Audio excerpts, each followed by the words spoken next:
l'un et le multiple. Donc, c'est une proposition, mais qui, a priori, apparaît tout à fait euh, recevable, mais elle, quelque part, est traitable. Elle s'effondre immédiatement. Quelque part, la conception de l'un, de l'unique, n'est possible que dans une représentation où il y a du multiple, où il y a du, euh, du pluriel. L'un ne peut en fait exister sans son opposé. Sinon, il n'aurait pas besoin d'affirmer une spécificité qui serait la sienne propre. Donc, quand nous essayons d'affirmer qu'il est possible d'être l'un ou ou que autre chose puisse être l'un, puisse être dans une position d'unicité.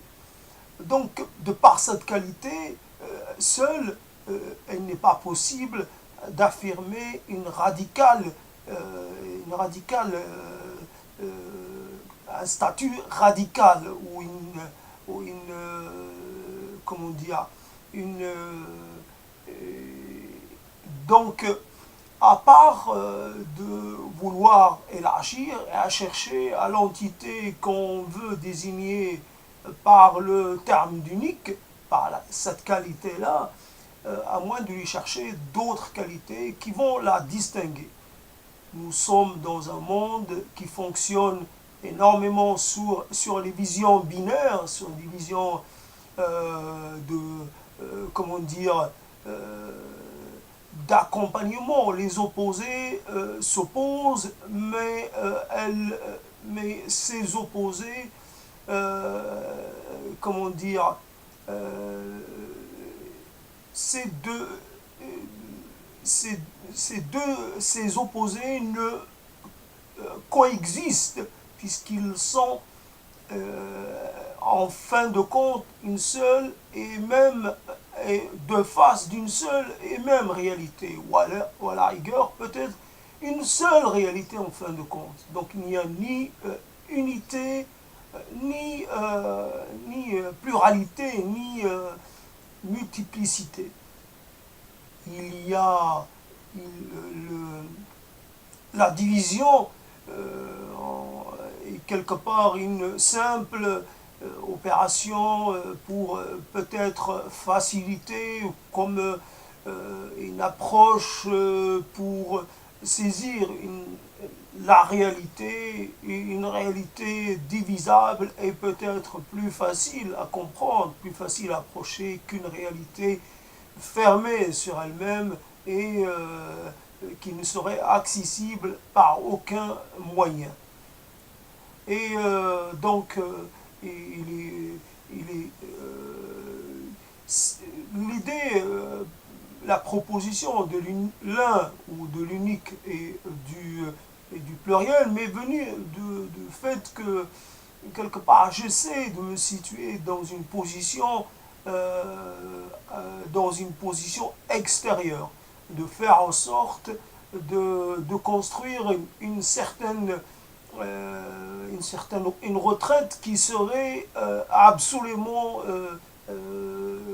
fermée sur elle-même et que j'essaie de faire en sorte que mon besoin d'être nombre, d'être pluralité, puisse être un besoin quelque part j'annihile ce besoin, que je le mette en échec et que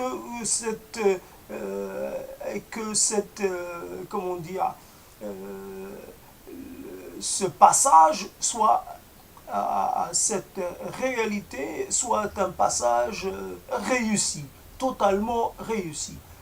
Être l'un et empêcher toute possibilité d'atteindre à cette unité. évidemment, c'est tout de suite l'échec de la proposition, puisque l'affirmation d'une pluralité est quelque chose qui dépasse qui dépasse le cadre spatial et qui se poursuit par des liens ne serait-ce que mémoriels. La mémoire nous maintient dans un maillage, dans une sorte de... elle tisse autour de nous quelque chose qui nous empêche d'imaginer ou de voir autre chose. Nous sommes dans une certaine opacité de la représentation, nous ne pouvons pas nous percevoir en tant que réalité unique, je veux dire, intransigeante, intraitable, inatteignable. Nous sommes aussi une parcelle de quelque chose qui n'est peut-être pas un tout, puisque là aussi l'idée qu'il puisse exister un tout auquel nous appartrions est quelque chose de tout à fait hypothétique. Il n'y a peut-être ni unité, ni totalité, il y a peut-être il y a une perception de quelque chose qu'on appelle réalité, mais que en fait ce ne sont là que des aménagements langagiers, des aménagements cognitifs pour pouvoir avoir, ce sont des outils. Et l'outil ne change pas la nature du matériau sur lequel il travaille. Il peut le changer, mais fondamentalement, le matériau préexiste à l'outil et quelque part, s'il y a transformation, c'est parce que la matière du matériau, c'est-à-dire comment dire, sa spécificité, permet qu'il puisse être transformé. Sinon, il peut y avoir des outils, mais de toute façon, l'outil n'existe que parce qu'il y a un matériau qui le demande, qui l'exige. L'outil n'existe pas préalablement comment dire, à la matière qui demande au besoin. Le besoin est quelque chose qui naît du rapport qu'on a avec ce qui est la réalité.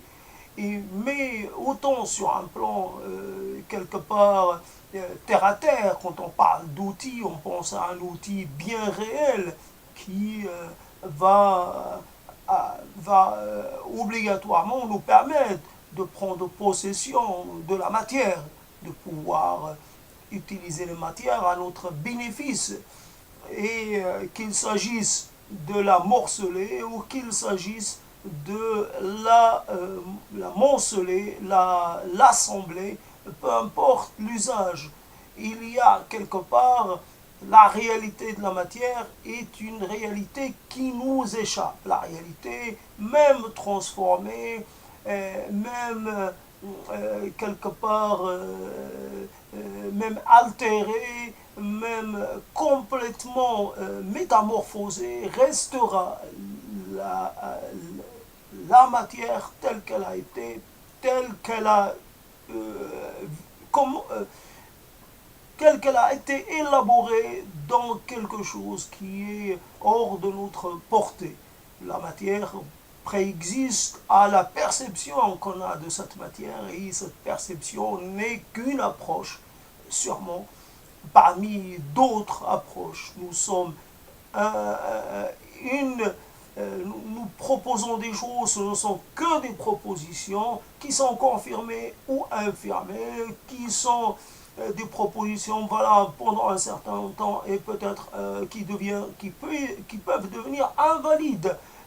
Certaines propositions sont invalidées parce que nous découvrons autre chose, notre esprit, notre tendance à nous penser, à nous voir comme des découvreurs, comme quelque part des ouvreurs, comme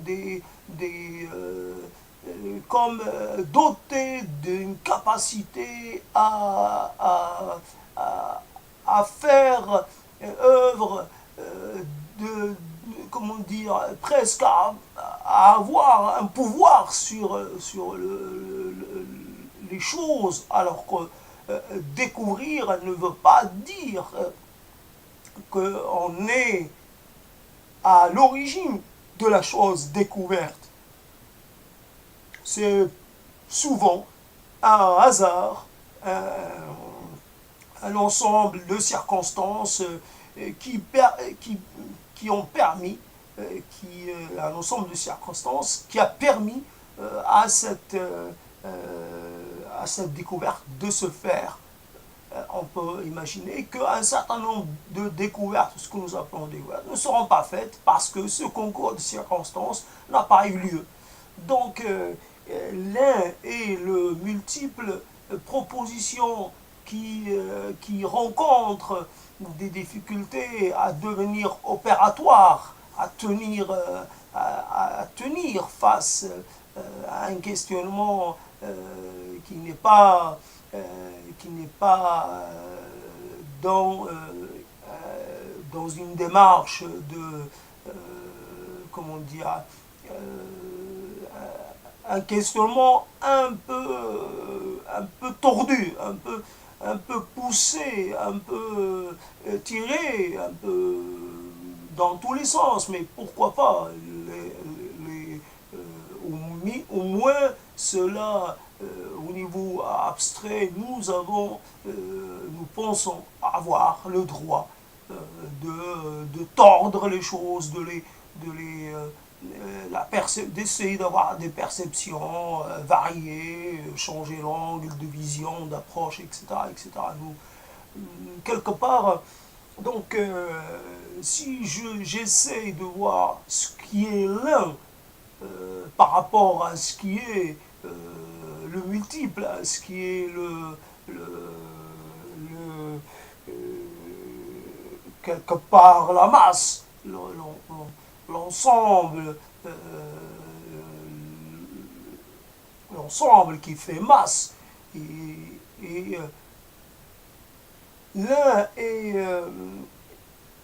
peut-être comme l'a pu être le zéro à un moment donné, une unité de mesure qui permet peut-être de débuter. Il y a, comme pour les talomètres, il y a sûrement un arbitraire à la base, c'est l'arbitraire d'un étalon et qui devient la mesure de référence sur laquelle on base notre perception et notre rapport à notre environnement. Et donc il est possible que l'un ne soit en fait qu'une mesure arbitraire et qu'à un moment donné on décide que puisqu'il faut y aller, on décide d'aller, de commencer par quelque chose et c'est l'un au lieu de commencer par quelque chose, par avancer par deux unités, par couplage, on avance par unités distinctes. Voilà, quelque part, nous percevons la réalité comme souvent elle se présente comme une unité. Certaines choses comme une unité. Seulement, l'unité est en elle-même une construction extrêmement complexe d'un ensemble d'unités. Alors, l'unité qui est elle-même, qui héberge des ensembles infinis d'autres unités, et que quelque part, l'unité n'est que le sommet d'un iceberg, quelque chose oui, l'arbre qui cache la forêt, etc. Et que quelque part, l'unité est quelque part est un cache-misère, puisqu'il y a la perception de la complexité. Dans certaines situations, cette perception nous échappe. Il y a comme un abîme de la perception. Cet abîme nous est pas accessible. Nous ne pouvons pas continuer à essayer de percevoir les choses jusqu'à leur, leur ultime expression. Si ultimité il y a, nous avons encore cette disposition intellectuelle à imaginer qu'il y a un début et qu'il y a obligatoirement un instant ultime, une fin aux choses, la fin, puisque nous n'arrivons pas à voir que la fin et le début ne sont encore que des décisions arbitraires, que à un moment donné, un certain consensus qu'on a sur les choses et qu'on décide, comme qu'on décide que telle ère débute par tel ou tel moment historique, par tel ou tel événement, et que voilà, on se base sur ça, et en sachant là, c'est très facile de percevoir que là, il s'agit d'une quelque chose qui est arbitraire et que contestable même au fond, puisque c'est souvent dans un flou, on fait partir le comptage d'un point qui n'est pas assuré, mais qui reste flou, mais qui bénéficie d'un consensus. Voilà donc l'idée que quelque part c'est la recherche, partir de cette proposition et de ce petit développement, ce court développement sur l'un et le multiple, pour essayer de partir dans l'image. C'est pour ça que dans une autre proposition, j'avais parlé de la mort comme quelque chose qui n'est pas réel. La mort d'un organisme ne signifie pas la fin de cet organisme. Ça signifie la fin d'une certaine forme, mais que les choses qui composent, les composants de cette forme, de cette, comment dire, de cet organisme à l'apparence, pour nous, unique, individuelle, est quelque part une sorte de convention. Là encore, nous sommes dans la convention et ce que nous percevons. Et quelque part, à un moment donné, nous avons aussi par l'idée de cycle, que par exemple l'eau qui est contenue dans les corps et que quelque part un cycle pas infini, mais un cycle sur des millions d'années, que l'eau qui a été à un moment donné, quoi qu'il en soit, l'eau ne reste pas indéfiniment, elle est évacuée régulièrement, puis elle est reconstituée. Donc on ne peut pas parler d'une eau captive pendant la durée d'un organisme, pendant toute la durée de sa vie. Ce n'est que en permanence, il y a reconstitution plutôt de cette eau.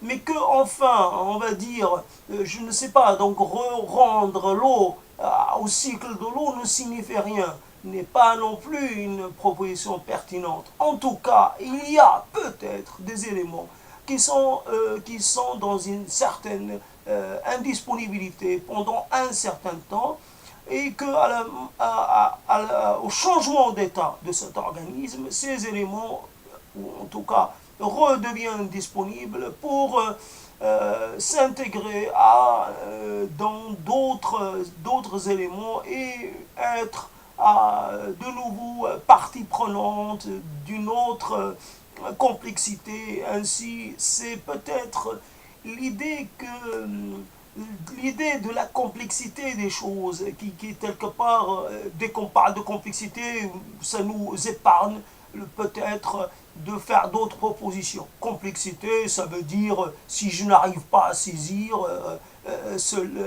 un phénomène, ce n'est pas grave puisque quelque part je suis excusé d'avance puisque finalement c'est quelque chose de complexe. La complexité est ce qui met fin quelque part à ce qui légitime un peu une sorte de résignation, une démission. Voilà, la complexité. Non, la complexité, c'est une proposition qui est encore, qui a besoin d'être continuée, d'être poursuivie par d'autres propositions. À un moment donné, c'est une proposition qui devient opératoire dans un contexte particulier. Elle permet de faire des pauses, puisqu'à un moment donné, nous avons besoin de nous reposer, de reprendre notre souffle et de recommencer l'effort de développement, l'effort d'étoffement des propositions. Ainsi, nous avons l'idée, le pressentiment, l'intuition que les choses que nous percevons soit, et on peut dire aussi que ce qui est la réalité qui est perçue et la réalité qui est super infraperçue, qu'on connaît le sentiment qu'il y a une infra-réalité, qu'il y a une supra-réalité. Encore que ces propositions ne sont pas, n'ont pas vocation à être, à s'installer, à prendre le pouvoir.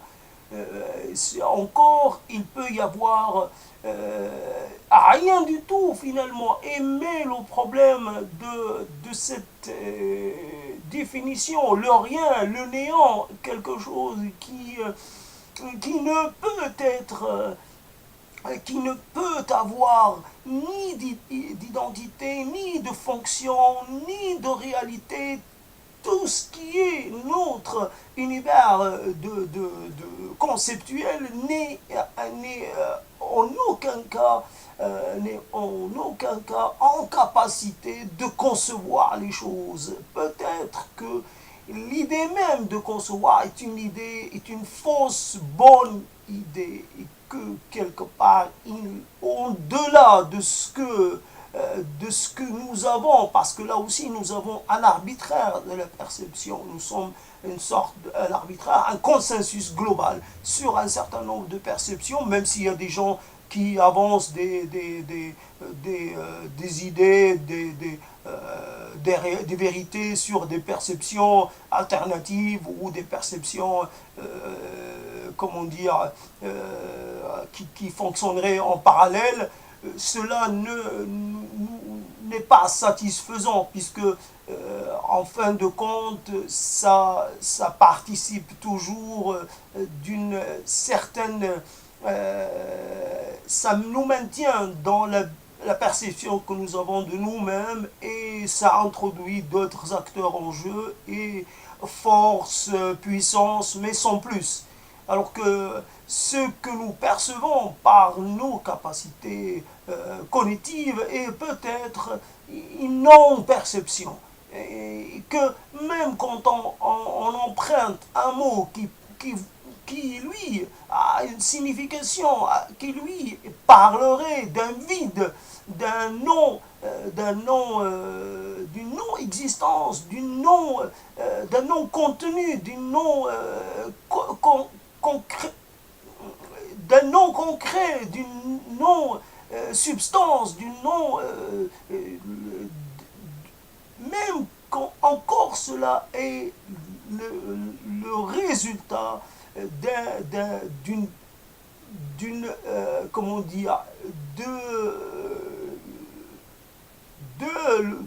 de notre, quelque part, il est obligatoirement limité par nos prédispositions physiologiques, par nos interactions.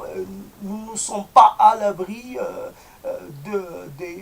des influences, nous influençons les uns les autres, peu importe nos continuums culturels et symboliques, nous influençons en permanence et quelque part, nous pensons de toutes les façons, tout cela, c'est des propositions pour être au-delà du langage, quelque part, une sorte de méta-langage, méta-existence, méta-perception, quelque chose, ou infra, puisque, encore une fois, ce système de positionner quelque part, en mettant sur une échelle supérieure à un certain nombre de choses, peut-être qu'il faudrait sortir de quelque part, cette échelle de valeur, et quelque part, ce qui est méta serait quelque chose qui est de la valeur malgré tout, et que l'infra, évidemment, c'est ce qui est le moins bien doté de qualité, que quelque part, il faudrait sortir de...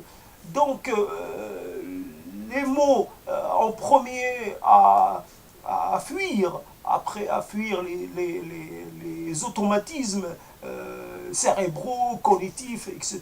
Puis, évidemment, toutes les propositions qui sont devant nous ne sont en aucun cas en capacité de répondre à un certain nombre de questions, peut-être sans aucune valeur profonde, sans valeur intrinsèque, mais pourquoi pas.